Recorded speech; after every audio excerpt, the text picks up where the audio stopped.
So, having still not actually looked for the instructions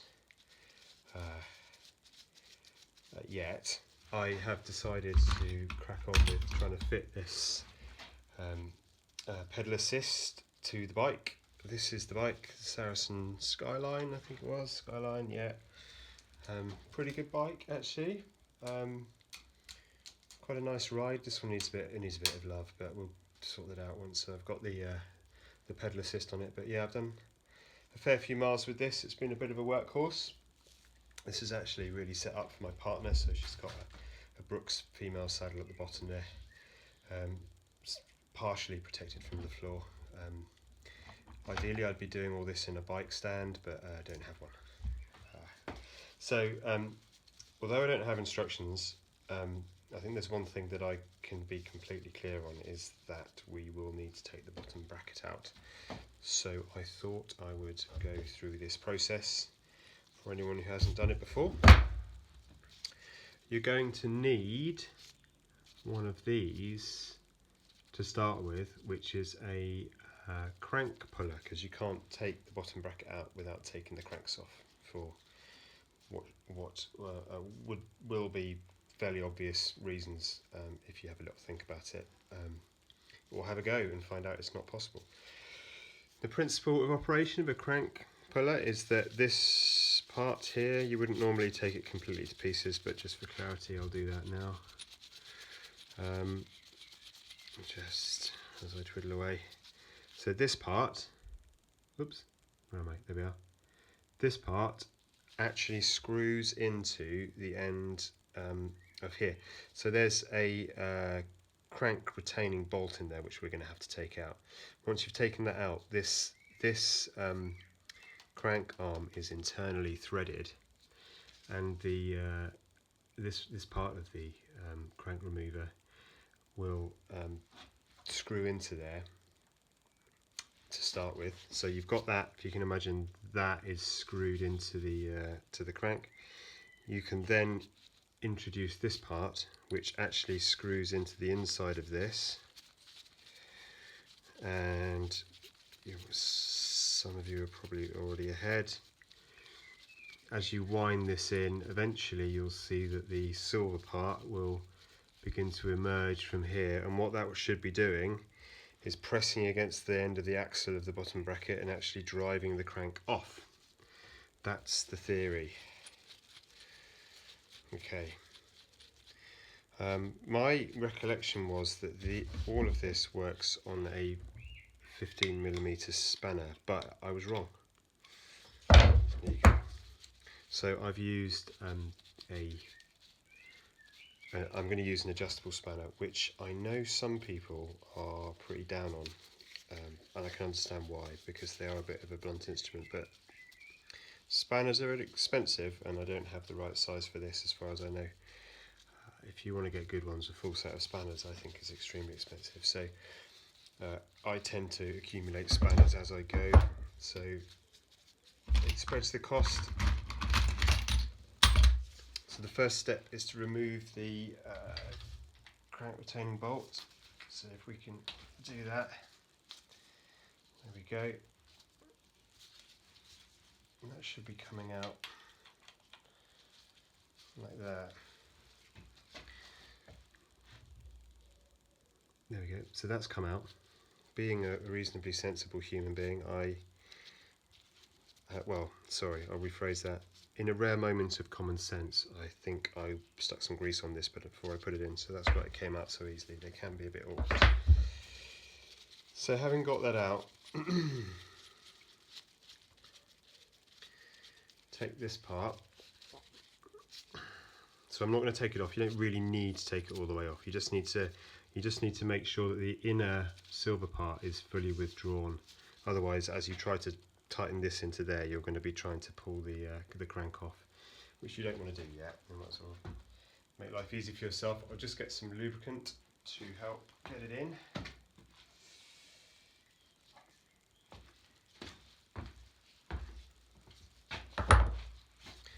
I'm going to use some of this stuff. Feels for tenacious oil. I can't remember where I got it. It's pretty good. It's kind of like a really gloopy oil, really heavy grade of oil, almost like a grease. But I use it on my chain. I use it on chains and things in the winter when you want stuff to stick. So I've got a bit on there, and then winding it the wrong way initially until it just engages with you can feel it meet the end of the thread, he said confidently. Actually, to be honest, I could just start gently. It's a bit like putting a spark plug into an engine. Do this kind of thing with your fingers to start with. That way you minimise the risk of crossing the thread.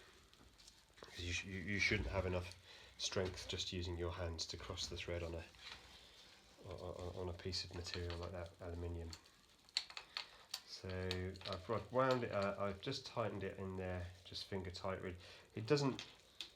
I don't really think it needs to be tight because essentially what's happening is when you tighten this part, this black part is basically just being held in place by the threads. So the threads are really doing the work. As long as it's wound all the way home and maybe just tweak it a little bit just to make sure it doesn't start moving, you should be fine.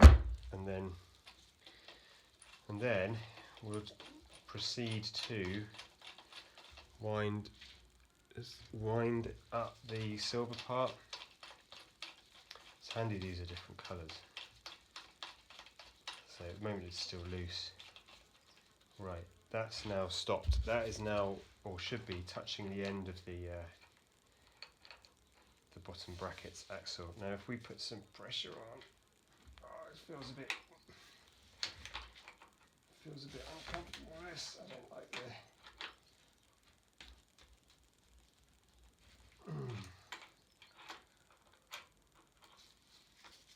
this is the point at which you think you've done something horribly wrong. But it should just go at some point. There we go. There. So that was a pretty good tight interference fit actually. So what we've done there was essentially, there we go. So that I'm afraid I don't know all the technical terms. The end of that bottom bracket axle there is slightly tapered, and the taper matches the inside of the crank arm, so you get a nice interference fit. And I expect over time they gradually work their way in and tighten up, and you get a bit of corrosion happens and it all gets a bit stuck, but it's usually, well, that wasn't too bad. Removing the bottom bracket is a whole different story. That can be a real fight, so we shall see. So I'll just go round and do the other side. So it's the same procedure. Just going to get the crank retaining bolt out again, nice and easy. Crank retaining bolt is coming out, and it is out. So then, I'm not sure if I'm in shot, but I'll try my best. Wind that back until it's just out of the way. And then introduce it to the end of the crank. Wind it in with your fingers on the internally threaded part. That's really important. I think if nothing else, if you don't take anything else away from this, two things. Try and put something on components before you, well, assuming that they're meant to stay together for a while. Any kind of grease or anti-seize, when you put them together, you will thank yourself for later. I have never had access, well, I haven't had access to anti-seize, the kind of copper spray stuff, for several years now, but it's good stuff actually. Probably something I should add to my quiver of bike parts. So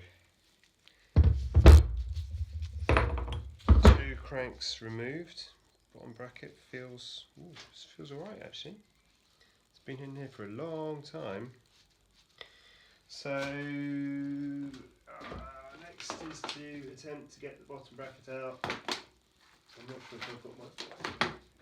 That happened a lot more quickly than I was expecting. So I may have to... Just going to see if I can find the relevant bits.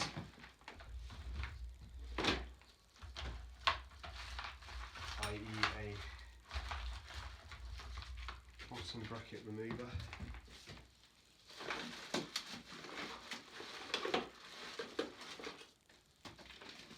No. For this video getting even more tedious than it already is very quickly, I'm going to stop and just find the part that I need, the tool that I need, and then I will restart then. Okay. Bottom bracket remover found. If you can see that. There are innumerable different types. This is the one that I've got. It's suitable for 2 different sizes as far as I can tell. Is that right? Or is it just one size? Okay, I think the 2 sides are identical. I'm not quite sure why it's double-sided, but it is. But I think they are identical, I think. Or are they? No, I think they're subtly different. But anyway.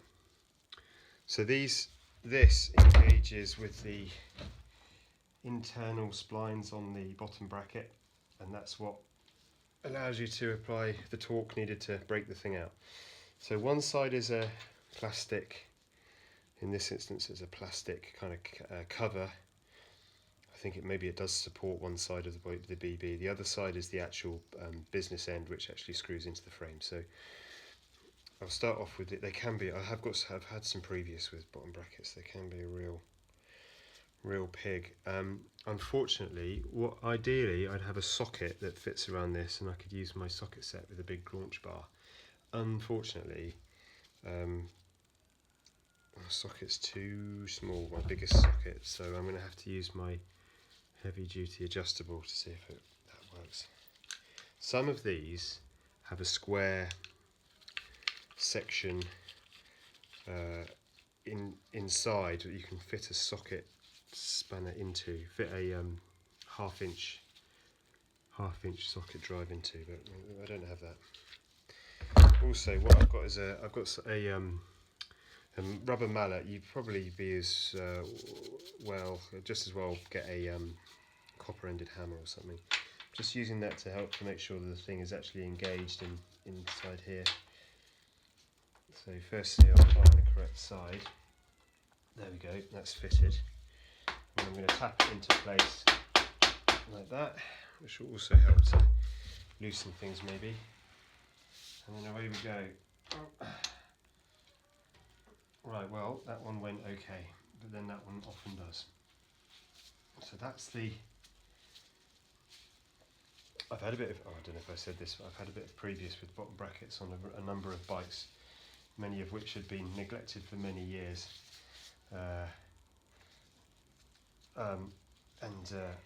Bottom bracket removal could get quite involved and spectacular and require heat and heat, massive amounts of leverage, all kinds of things. Sometimes, sadly, the destruction of the bike itself. Again, please, if you don't do anything else, put something on bits that you put together, because they will chemically weld themselves together without much provocation. That is especially true even if you don't normally maintain your bike in any real sense. Seat posts, the number of seat posts that we found which were essentially chemically bonded to the inside of the frame that they occupied was pretty tragic, and that can really be the end of the bike unless the seat happens to be in exactly the correct position for you. That can really be the end of the frame. I'd still feel a bit unhappy about riding a bike where I couldn't move the seat in any way. So Right, so this is where it can get a bit gnarly. Oh my goodness, I don't believe it. Well, I barely needed to do anything then, to the point where that felt like it hadn't really been done up properly. So this, interestingly, and this happens quite a lot on bikes, and I've yet to completely satisfy myself that I understand why, but in the drivetrain quite often the one side is threaded reverse, if you like, so that I am turning this clockwise as I'm facing it to undo it, which is unusual. My family is just appearing, so I may have to quickly stop, but maybe I should hopefully be able to get to the point where I've got this out before my youngest daughter turns up. About 20 yards away and closing. 18 yards. There we are. Done. Right, oof, 73, okay. Sealed cartridge unit. You can see that? There we go. So this side screws into the frame, this side is being supported by the plastic. I don't know how well supported, but that seems to be how it works. Yes. Right, okay, back in a second. Right, so now we've got that out.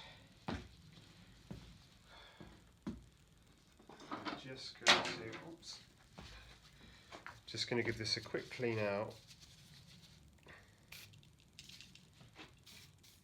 Whack a bit of WD in there and WD-40. Just for appearance's sake, if nothing else.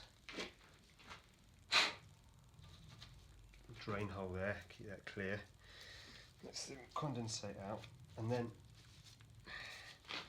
so that's all good. So this is the hopefully you can see that this is the unit itself. Now what I found, and you may find, is that when I try to bring it in, just check the width on it, it's about right. When I try and bring it in, I'm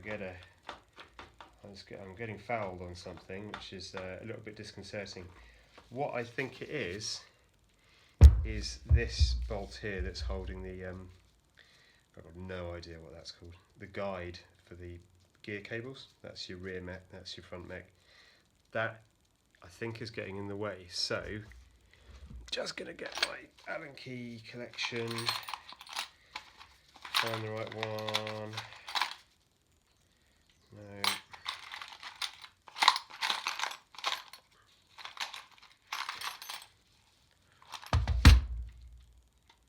There we are. So if I wind this out, I'm hoping, fingers crossed, that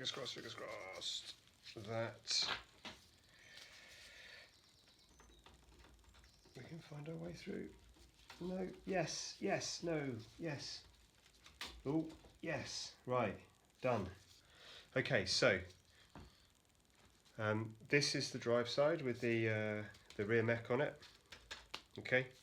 This is where your pedals are going to go. Start again. This is where the chainring is going to be. So you want it this way around. So, but essentially, you want this large kind of gearbox arrangement. Essentially, this is like the final drive. You want it on the same side as the rear mech. And your front mech here, which you forgot to remove because you forgot that you had to get rid of. So that's in place. It looks vaguely okay. So I'm assuming that basically this part goes on, and then we lock it all together. There's a final locking ring that goes on the top and also screws in. That's got to be it, I think. So just going to clean some of the gunge away from, I'm probably making all kinds of mistakes here, which I will then have to undo, but I will tell you all about that, and you won't make the same mistakes, but I'm just going to go for it a bit, and then, so I might whack a bit more of this tenacious oil on there, give it a bit of gunge.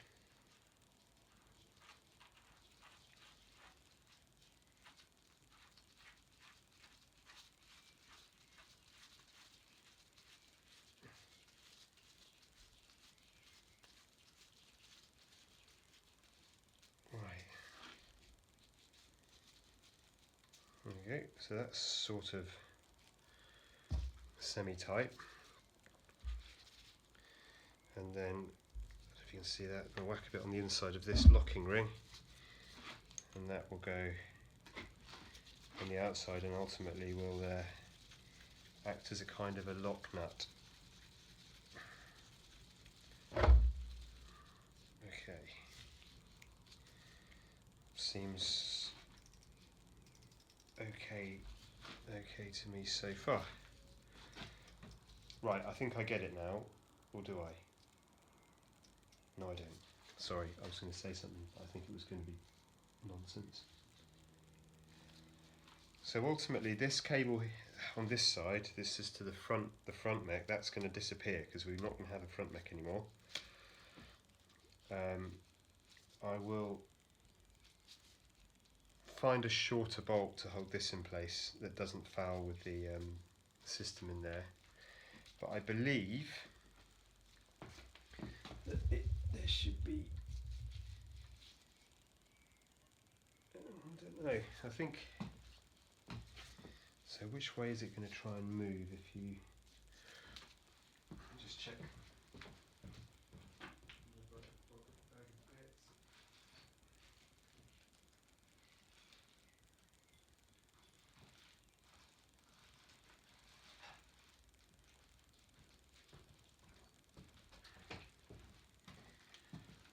Okay, I think I may have missed a step. There is a part here which I think is designed to resist the torque generated by the motor when it's actually in use, which makes sense. I think it needs to go on, there were some splines on this which look like they should engage with this part. Can you see that? Yeah, it's not very, it's not very obvious. There we go. Do you see that? There's some splines on the inside, and I did notice that there are some splines on the inside of this as well. So that would make sense. That it's designed to connect with the frame of the bike itself in some way, I reckon. Give it a wiggle, come on. What am I catching on? Oh, there we go, right.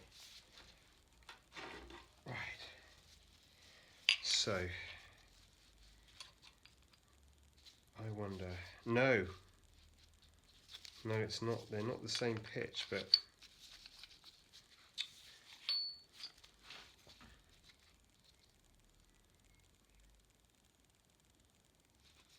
right, I am a bit confused. Am I confused? Right, okay. Bearing in mind okay. So I thought that, oh, can you see, there, you see there's splines on the, kind of the root of that bottom bracket on the here. I was expecting to engage directly with the little dents on here, but it doesn't look like they do. They're a different pitch, if that's the right word, but there is a notchiness to that, so I wonder if they are sort of doing it. Now there's some, can you see, there's some drillings, see those holes? there's some drillings there, which I think might be to take some, maybe some, I think they're internally threaded, internally they're tapped, and they would engage on the inside of this piece here. But what is the purpose of these holes? These larger holes must be in order to connect to something on the frame, I think. Sorry, it's not in shot there. My thinking is this should connect to the frame, and then this should kind of engage with those, so that you're basically, so this is stopped from twisting relative to the frame, so it can actually deliver drive. Okay, I'll have a little look and a little think, and I'll start again in a minute or two. I think we're there.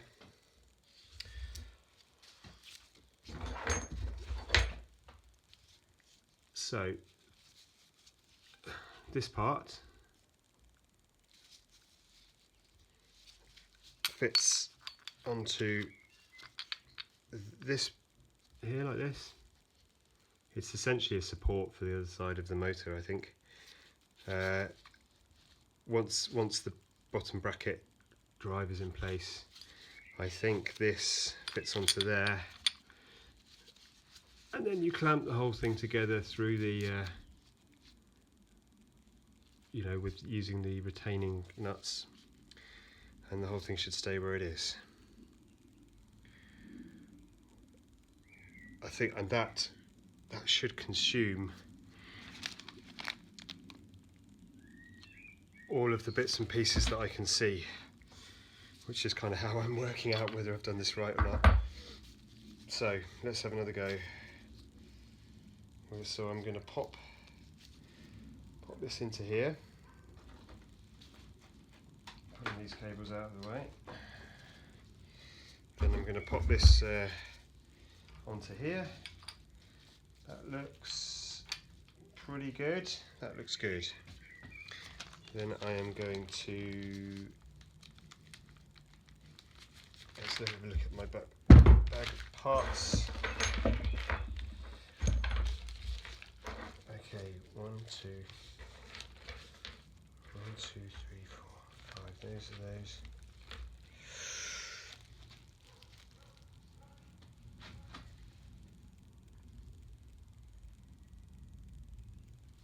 Right.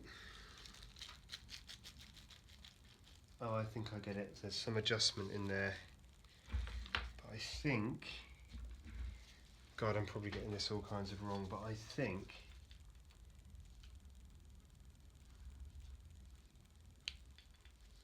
again, being extremely careful not to cross the thread, I think these should go into here.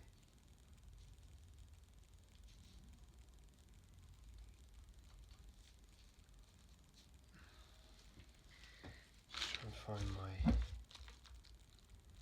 they look like the right pitch on the thread.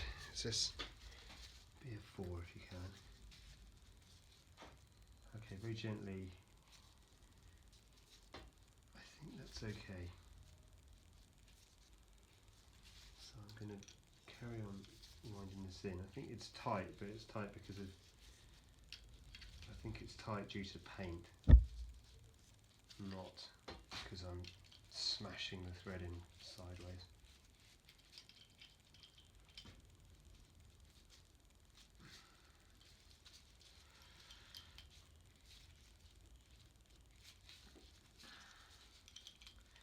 At least I hope I'm not. I'd have to be working harder than this to do that. So, oh, that's not the right place. I might be, oh, I might be graunching this a bit, but not in a cross-threaded kind of way. More in a just being a dipstick kind of way.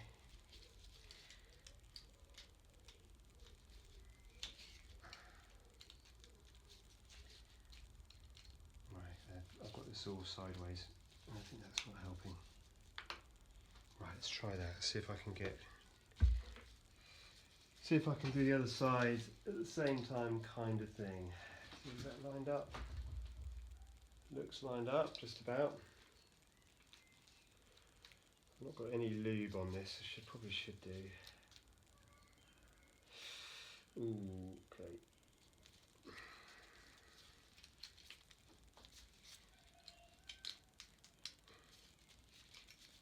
Yeah, that feels a lot easier now. I've got everything. I'm not trying to launch it in sideways again. Right, let's do this properly. I'm gonna get some wax some oil on this just to help it along, because I think it's okay with it. Washer, maybe. I don't really seem to have supplied washers. I'll maybe retrofit some of my own. Let's just get this together first. So that one, oh, that's, no, it's not even in. Right, so that's that.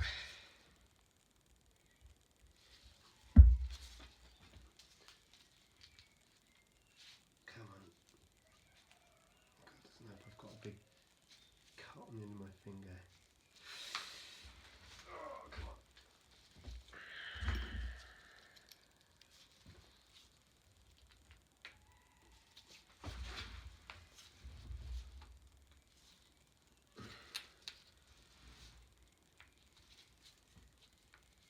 That's the badger. Come on. Yeah, we're in. Yep. And the other one. Yeah, the drilling's not absolutely spot on. Well, I don't know, maybe that's being a bit harsh. But I probably could do with some proper workshop type Allen keys. But so what I won't crank it all down to the max yet. Just gonna get some more lube on there to help us along. I reckon if I put this on and then that on and then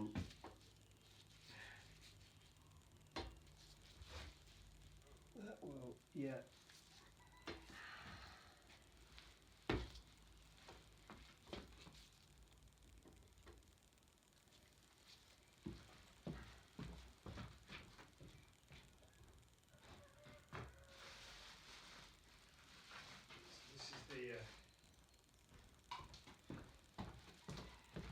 This is the helpful tool they supply you with. So that this hook, kind of hook-ended one, you use for the inside.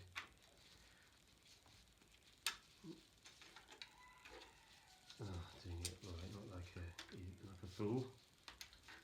So we'll get this clamped. So these are still sort of loose. I haven't fully done them. I think it's quite often a good idea to get everything together kind of loosely to start with, and then make sure everything looks good, and then kind of tighten everything up progressively as you go. So I've got that more or less graunched.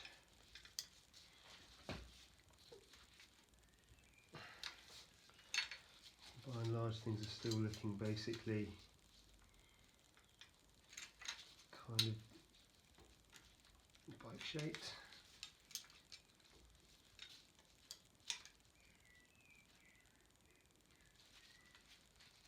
So I'll get that.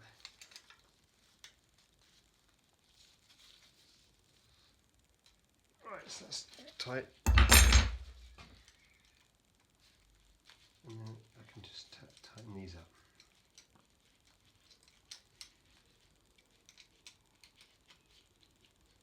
Right, so the BB73. Interesting. I thought that said 73 on it. So they supply longer screws. Are they screws? Allen bolts.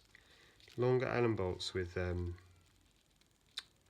spacers, which I would have expected.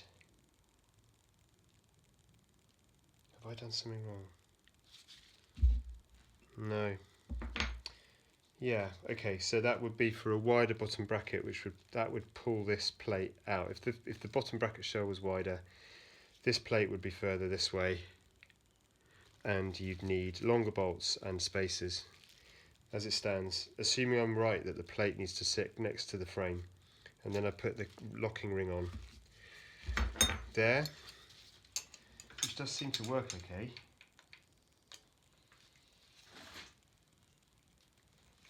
And then finally we can put that's the locking ring, this is really the locking ring, but once we've done that we can put this kind of, let's call that the retaining ring inside, and then this is the locking ring, because this locks up against that and stops it from coming undone, just a classic lock nut concept. So right, and then the other end of this you can then use to put this on, tightening it up this side conventionally. Right, there we go. Okay, so none of this is now full on tight, but it is there. Oh, right, well, there we are. So I think that's fine. Next, they do supply some crank bolts. I'll just go and get the new crank arms.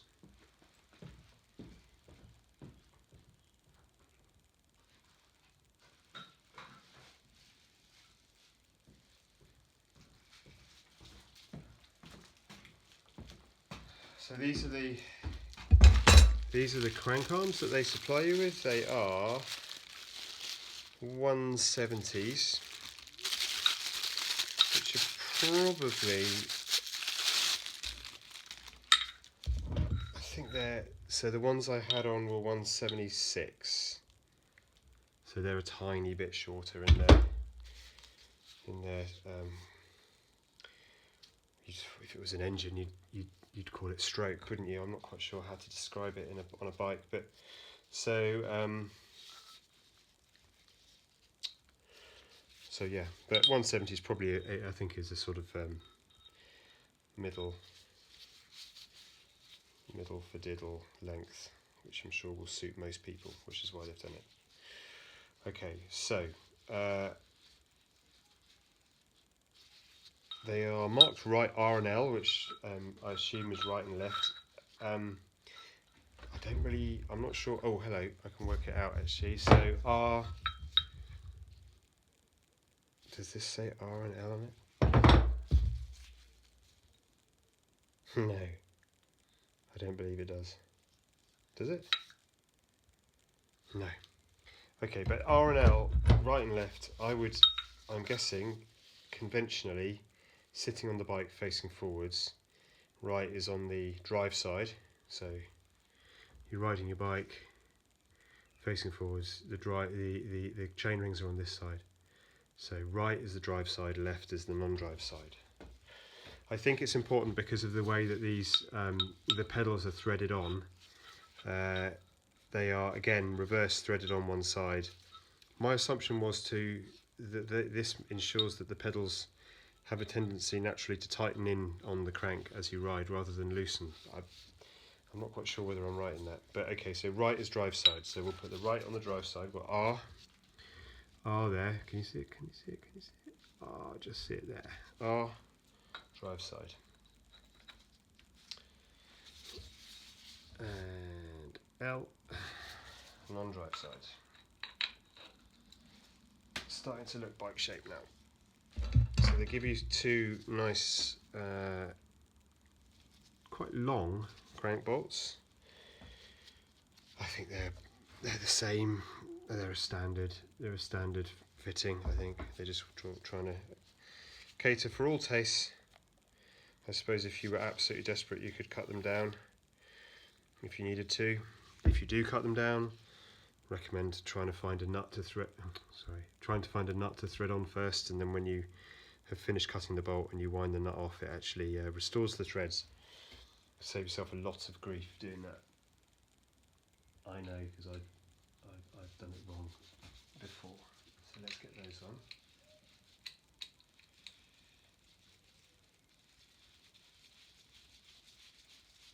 So I'll put those on and just whiz them up with the Allen key.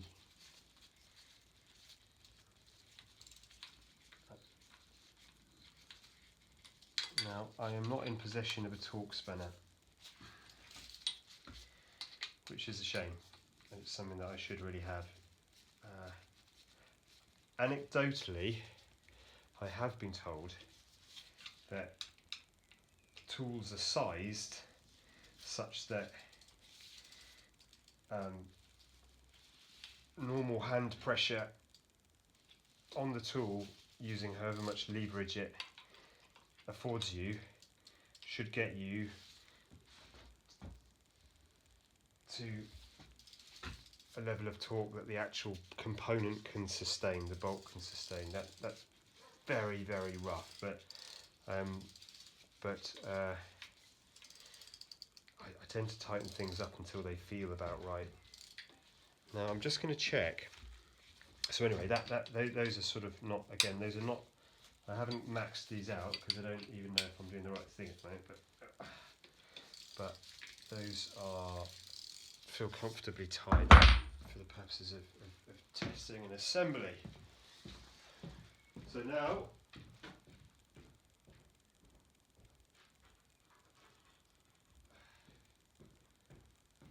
just out of idle curiosity, I'm just going to check the clearance between the ends of the crank arms and the chainstay. So that's got about 30 mil. And that is, ooh, that's 50 mil. Interesting. No.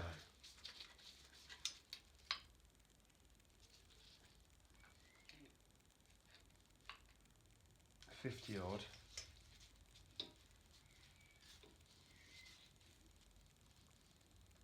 $30 odd. Very interesting. Wow. Yeah, just under 50. That is interesting.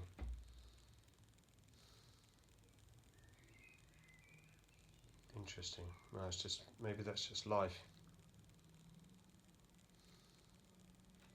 Because in fact, you'd expect this side to be, oh yeah, you'd expect that side to be closer. So it has pushed the whole pedal axle bottom bracket assembly is slightly this way. Now it can't really come any further this way because this final drive, what is probably a, I'm not sure what it'll be actually, some sort of, it'll be a kind of big pinion in there. That assembly won't allow it to come any further this way, so that may just be how it is. I don't know if it would be hugely noticeable. So still trying to work out if I've done something spectacularly wrong. Have I put them on the wrong side?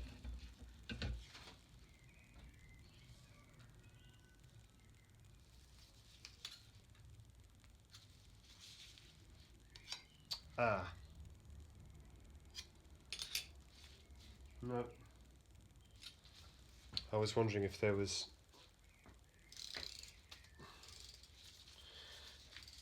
kind of additional crank, if you like, on this crank arm, but it doesn't appear so. Interesting, interesting. I think interesting, but I think it's tolerable.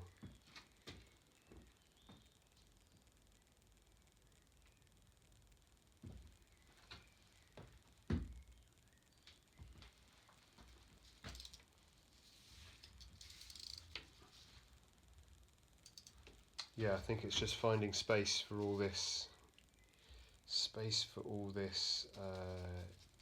transmission assembly. This what must be a kind of a gearbox, and I think a bit of a freewheel in there.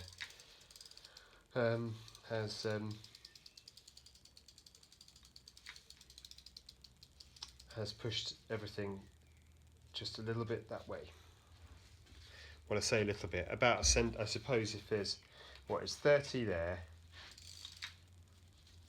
just under 50 there. So in fact, it's about a centimetre offset, isn't it? Because you've lost a centimetre this side and you've gained a centimetre that side. So you've sum total difference is 2 centimetres. So it's a centimetre out.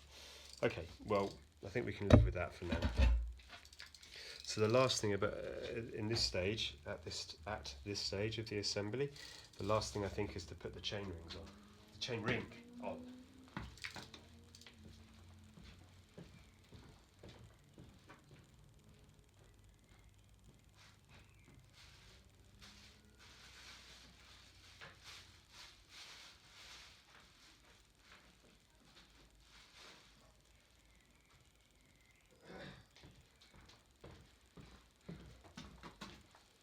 I already brought it through. So this is the chainring. You've got five holes at 72.5 degree centres or whatever it is to make up 5 equally spaced holes, which I should really know because that's my kind of favourite. That's my favourite rotational symmetry. I have a favourite rotational symmetry, which is 5 spokes on a wheel. I like the I can't remember which later mark of Spitfire it was that has a 5-bladed propeller. Yeah, it just works for me. 6 looks a bit busy. 7 just looks like 7 spokes. I think I had a car that, I think my Audi, the Audi that is sort of dead in the garden, that's got 7 spoke wheels. They just always look weirdly, asymmetric, out of balance. It's peculiar. Can't describe it. But 5 works, right. Let's just concentrate on not losing this. Grab an IKEA Allen key. There we go, nice. I really also need a set of workshop Allen keys. Did I say that? I'll just waz a bit of oil in the way that we can. It'll just pick it up on the way in. Oh, that's awkward. Right, I might have to take one of those crank arms off to actually get these bolts in.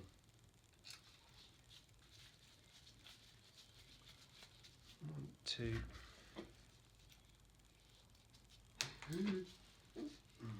Drop something in this workshop and it's gone forever. 3. Yeah, this crank arm's going to have to go, I think. Or is it? Have they been clever? No, they have. I think they might have left enough. They've managed to position them such that we don't cross the thread. No. Don't go in sideways. No, hang on. Try it somewhere else. That's okay. I'll just loosen. If I loosen everything until I've got them all located, that's another good little tip. It means that if anything is slightly out, you have a fighting chance of getting it in, and then you can tighten everything up afterwards, and it should all. Yeah, that's better. So then we can go around and just tighten them up. That's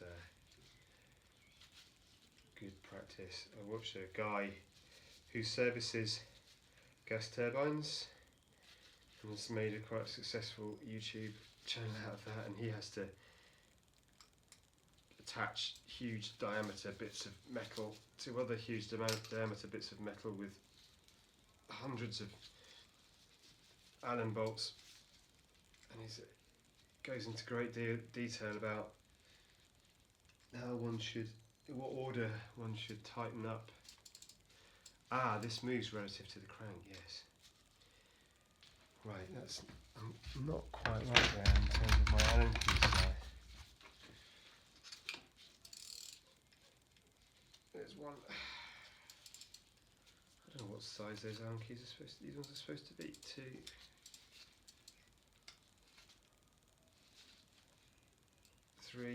No, that's not fitting well at all. Probably should whack some Loctite in there for.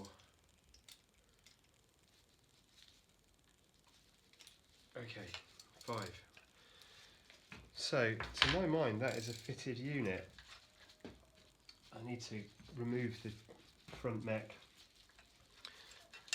get the chain on and adjusted for length, put the pedals on, and that will be the end of the mechanical element of the work, I think. Right, well, I'll come back to that in due course. But that's that for now.